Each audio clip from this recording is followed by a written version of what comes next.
लगाए वो भी हमारे जूत। अच्छा, फूल वूल भी सब हाँ तोड़ जी। दिए।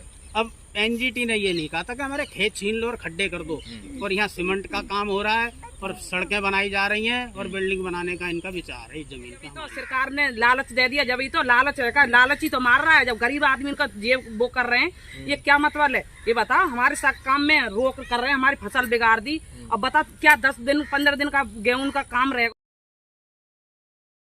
आप सभी भाई साथियों को राम राम। मैं सुशील मलिक और भाई समाज के दर्पण में आपका स्वागत है। और मैं बेला गांव में हूं और बेला गांव की लगातार जो मैं यहाँ की जो वीडियो बना रहा हूँ, उस वीडियो बनाने का मकसद ये है कि भाई यहाँ की जो सच्चाई है, यहाँ की जो समस्या है, यहाँ के जो मुद्दे हैं वो आप तक मैं पहुँचा चुकूँ, मतलब आप तक भाई पहुँच सके। क्योंकि आपको पता है कि 1 महीने से लगभग यहाँ पर धरना प्रदर्शन चल रहा है और एक नया आंदोलन धीरे धीरे उठता जा रहा है। तो मैं अब आया हुआ हूँ गाँव के जो खेत हैं, क्योंकि कई भाई साथी सोचते होंगे कि ऐसी बस्ती कोई बसी होगी, खेत वेत नहीं होंगे, सब बनावटी बातें हैं। तो कई वीडियो आपने देख ली होंगी, तो कुछ चीज़ें मैं और जानना चाहूँगा। तो चाहूँगा थोड़ा भाई कैमरामैन आगे पास में आ जाओ। नमस्कार जी। नमस्कार। क्या नाम आपका? मेरा नाम है जी वासुदेव निसार। गाँव कौन सा है? ये जी बेला गाँव, बेला स्टेट। अच्छा, बेला स्टेट। तो कितना पुराना है ये गाँव? गाँव जी ये कम से कम 130 साल पुराना है। अच्छा, ये माता रानी का मंदिर? ये जी प्राचीन है, इसको 80-90 साल के करीब हो गए। अच्छा, ये 78 में बना था। बनाया किसने था? ये हमारे परदादा ने बनाया था। अच्छा, तो आप क्या करते हो? हम खेती करते हैं जी। खेती करते हो, तो खेती किस चीज़ की? जी गेहूँ और धान की खेती करता हूँ खाली, 100 बीघे कम से कम। झूठ तो नहीं बोल रहे? नहीं जी, सब देख लो आप। अभी मेरा दिखा दोगे? हाँ जी। तो भाई एक तो इनके साथ भाई ये मशीन आपको पता है, जो देसी लोग हैं जो भाई अपना बीज खेती, मतलब टीलर जिनको बोलते हैं, ये चीज़ें। और इनके साथ में दिखाऊंगा जो भाई ये इनका ट्रैक्टर है, गेहूँ काटने की मशीन। तो भाई ये गेहूँ निकालने की इनकी मशीन है। ये धान का पंखा है। और ये इनके पास धान का भाई पंखा है। तो एक किसान के पास जो यंत्र तंत्र जो भी होते हैं खेती बाड़ी से जुड़े हुए, वो सारी चीज़ें हैं। तो और बाकी जो गेहूँ कौन से, ये आपके खेत है? हाँ जी। ये अब ये मशीन ट्रैक्टर सब खाली खड़े हैं, पंखा भी उदास है, ट्रैक्टर मशीन उदास है। मेरा 100 बीघे गेहूँ डीडीए वालों ने फोर्स लेकर 25 मार्च को हाथ जोड़ने के बावजूद भी ये पूरे खेत में ढेर लगा दिया, खत्म कर दिया, बिल्कुल नष्ट कर दिया। बिल्कुल। हाँ जी, देख लो आप, सामने पड़े ढेर लग रहे हैं, आप देखिए। तो आप ये देखोगे भाई, एक अच्छा खासा किसान जिसके पास 100 बीघा जमीन है। देखो साहब, ये गेहूँ ये पल के तैयार हो चुका था, बाल है इसके अंदर। ये तो बिल्कुल मतलब ये कटाई के लिए तैयार। बिल्कुल दूध इसमें दाना पक गया था। 20 दिन की मोहलत मांगी थी मैंने, जी जी, हाथ जोड़कर, पर उन लोगों ने दी नहीं। मतलब आपने खूब हाथ एक जोड़े थे। अनुमिनति करी कि भाई थोड़ा सा रुक जाओ, मेरे को हाँ जी। अपनी फसल काटने तो तैयार होने वाला, लेकिन कोई सुनवाई नहीं। नहीं। हमारे दिल्ली पुलिस के एसएचओ जी ने मना कर दिया था डीडीए वालों को, ये गेहूँ 20 दिन में कट जाएंगे, आप इनका नुकसान न करो। तो कहीं ना कहीं अन्नदाता का भी सम्मान नहीं कुछ जी, नहीं है। नहीं जी, नहीं। तो ये दिक्कत परेशानी क्यों आ रही है गाँव में? ये ऐसा है जी, एक एनजीटी का ऑर्डर बताते हैं, कहने लगे इसमें जहर होता है, वो होता है। ये हम 100 साल 125 साल से खेती कर रहे हैं, आज तक तो हमारा कोई मरा नहीं। तो इसमें जो पानी देते हो वो नाले का देते हो या ट्यूबवेल का? मेरे ट्यूबवेल है जी, वहाँ लग रहा है ट्यूबवेल। जी, एक ट्यूबवेल वो लग रहा है, एक ट्यूबवेल वो मेरे रास्ते पार लग रहा है। अच्छा, 100 बीघे जमीन है मेरी। आप पानी ट्यूबवेल से देते ट्यूबवेल हो, का देता हूँ। लेकिन सरकार की तरफ से दिखाया जाता है कि भाई यहाँ नाले का पानी दिया जाता है, या जो ये फसल सब्जी है ये जहर है। मैं आपको ट्यूबवेल चला के दिखा दूंगा। 100 फुट गहरा मेरा बोरिंग है, नीचे पानी ट्यूबवेल। जी जी। 3 ट्यूबवेल है मेरे, एक ये लग रहा है, 2 मेरे उधर लग रहे हैं साइड के अंदर। सारे में मेरे गेहूँ थे, पहले इसमें धान थे, धान भी जोतने आए थे, वो तो बारिश की वजह से बच गए। फिर ये गेहूँ थे, आप देख लो ये क्या हालत कर दी है, 100 बीघे के पूरे रुझान मचाया है। तो अब जैसे आंदोलन चल रहा है, हाँ जी। तो आप जा रहे हो आंदोलन? हाँ जी, आंदोलन में जा रहे हैं। तो अब भाई आप लोगों ने मिलके, यूनियन ने मिलके, अब जैसे यहाँ से बुलडोजर और खदेड़ दिए, हाँ जी। तो कुछ लग रहा है, उम्मीद है कि भाई हो सकता है दोबारा हम खेती बाड़ी शुरू करेंगे, या फिर आपकी मांग क्या है? मांग ये है जी, हमारे जो परदादा थे, 1897 में वो इस जमीन पे काबिज थे जब से खेती कर रहे हैं 1897 1809 और 7। उसके बाद हमारे बाबा, ठीक है जी, 1920 1940 का मेरे पिताजी का जन्म है इसी जगह का जी, ठीक है जी। 1971 का मेरा जन्म है। अब मेरी औलाद का जन्म है 1993 का, ठीक है। अब पोते भी हैं, पोती हैं। एक बार थोड़ा चुप हो जाना भाई, आप अब हमारी कम से कम 7वीं पीढ़ी चल रही है। रुक जाओ। हाँ जी, 7वीं पीढ़ी चल रही है। उसके बाद भी ये हमें किसान नहीं मानते। पता नहीं कौन से जन्म की दुश्मनी हमसे निकाल रहे हैं गरीबों। तो आप लोगों को क्या बोलते हैं ये? हमको ये बोलता खेत खाली कर दो, यहाँ खेती नहीं होगी। चलो एनजीटी ने कहा था कि खेती अगर जहरीली है, हमने खेती बंद कर दी। फूल लगाए, गुलाब के, गेंदे के लगाए, वो भी हमारे जोत दिए। अच्छा, फूल वूल भी सब हाँ तोड़ जी। दिया। अब एनजीटी ने ये नहीं कहा था कि हमारे खेत छीन लो और खड्डे कर दो। और यहाँ सीमेंट का काम हो रहा है और सड़कें बनाई जा रही हैं और बिल्डिंग बनाने का इनका विचार है इस जमीन पे हमारी। मतलब कहीं ना कहीं शुरुआत करी कि यहाँ से इस फसल खेती बाड़ी में जहर उगता है। हाँ जी, और उसके नाम पर धीरे धीरे इन्होंने हाँ जी। अपनी यहाँ पर रोड राड जी। और ये सारी हाँ जी। चीजें बस हाँ जी। करनी शुरू कर दी है। हाँ जी, बिल्कुल कर दी। सारे में मलबा पड़ा है। इस खेत में सारे में पटड़ी आगे बना दी है इन्होंने। सारे खेत हमारे खोद दिए इन्होंने। ये हाल कर दिया है इसमें। नमस्कार जी। नमस्कार। आपका क्या नाम? हुक्म चंद जी। तो ये समस्या कब से चल रही है? ये तो चल रही है जी 5-6 साल हो गया। इसमें डीडी आती है, हम फसल बोते उजाड़ जाते हैं।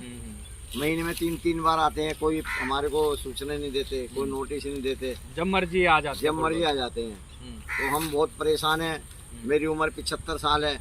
मेरे पिताजी ने यहाँ खेती करी, मैं कर रहा हूँ। मेरे बच्चे हैं, मेरे 3 लड़के हैं, वो भी खेती में काम कर रहे हैं। आज हम बेरोजगार हैं क्योंकि जो फसल बोते हैं डीडी आके उजाड़ जाती है। तो मैं यही कहना चाहता हूँ सरकार से कि हमारे देश के अंदर वैसे ही नाच के लिए और देश हमारे प्रधान जी से, मोदी जी से सहायता मांग रहे हैं कि भाई जैसे यूक्रेन में रूस में लड़ाई हो रही है, वहाँ के हमारे मोदी जी जो है वहाँ राशन पहुँचा रहे हैं। तो अगर हमारे देश में पैदावार नहीं होगी तो वहाँ से कैसे पहुँचाएंगे? बिल्कुल। तो जय जवान जय किसान। जब अगर किसान खेत में पैदा नहीं करेगा तो अनाज कहाँ से पैदा होगा? जनता का पेट कहाँ से भरा जाएगा?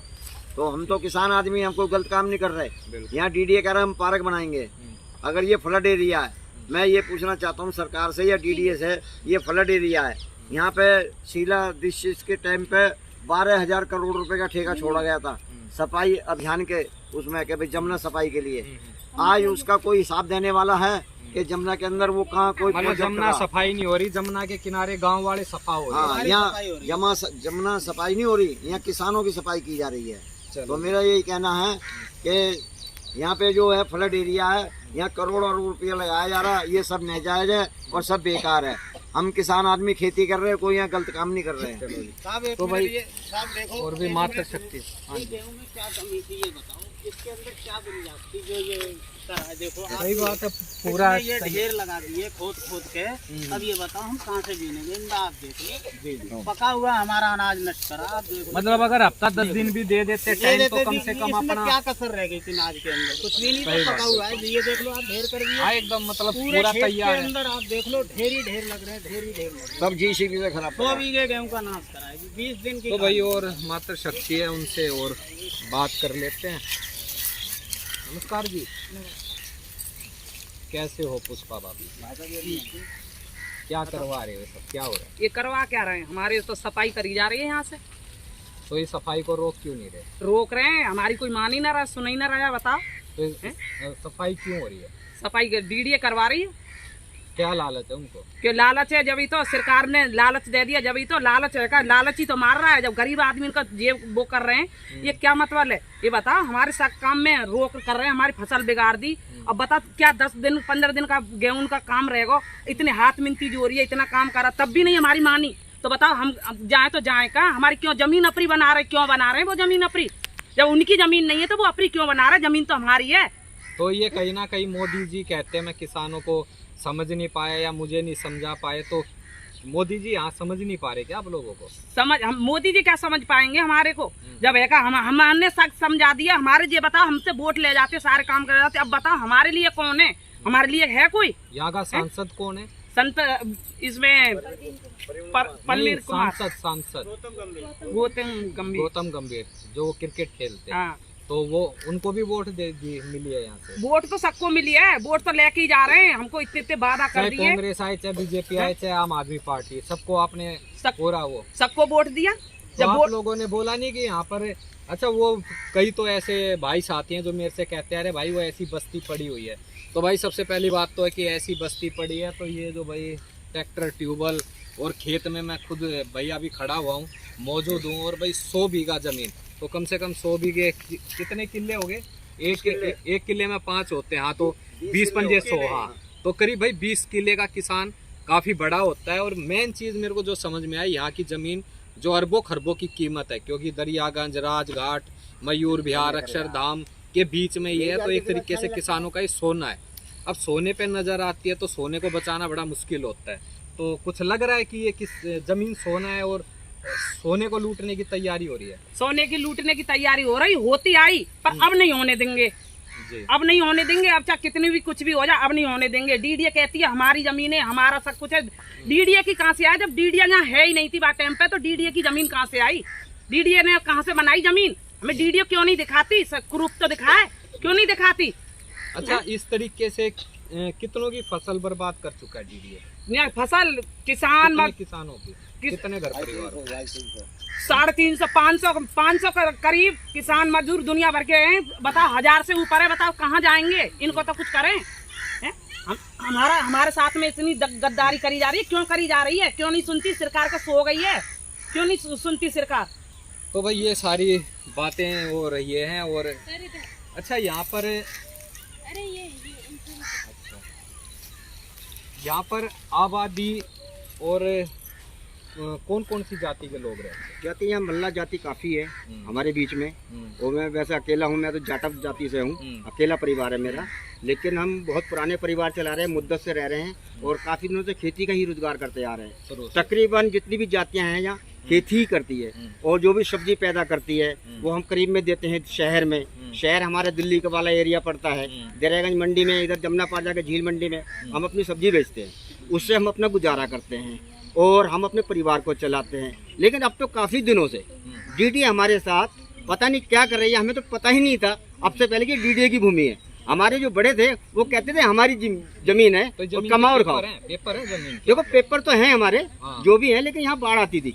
अच्छा, यहाँ हर बार बाढ़ आती थी। हमारे जो घर थे पहले झुग्गियाँ होती थी, बीच में फिर थोड़े पक्के घर बनाए, लेकिन फिर हर साल यहाँ बाढ़ आती थी।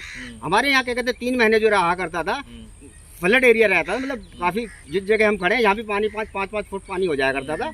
और हमारे बड़े जो थे क्या कहते हैं, मतलब उनको सुधारने में लगे रहा करते थे ज़मीन को, लेकिन हमारे को उन्होंने जन्म दिया और हमसे पहले भी कई पीढ़ी रही उनकी, तो पता ही नहीं था उनको कि डीडीए की ज़मीन है, क्योंकि पार्टीशन से पहले से ही हमारे परिवार चले आ रहे हैं यहाँ। और हम इस टाइम बहुत बड़ी दिक्कत में हैं, क्योंकि हम जो भी सब्जी पैदा करते थे यहाँ अपने खाने के लिए, गेहूँ बोया करते थे ना, तो वो गेहूँ बोने देती है, और जो कोई बो भी लेता है गलती से तो उसका वो हाल करता है जैसे मेरे पड़ोसी किसान का किया हुआ है।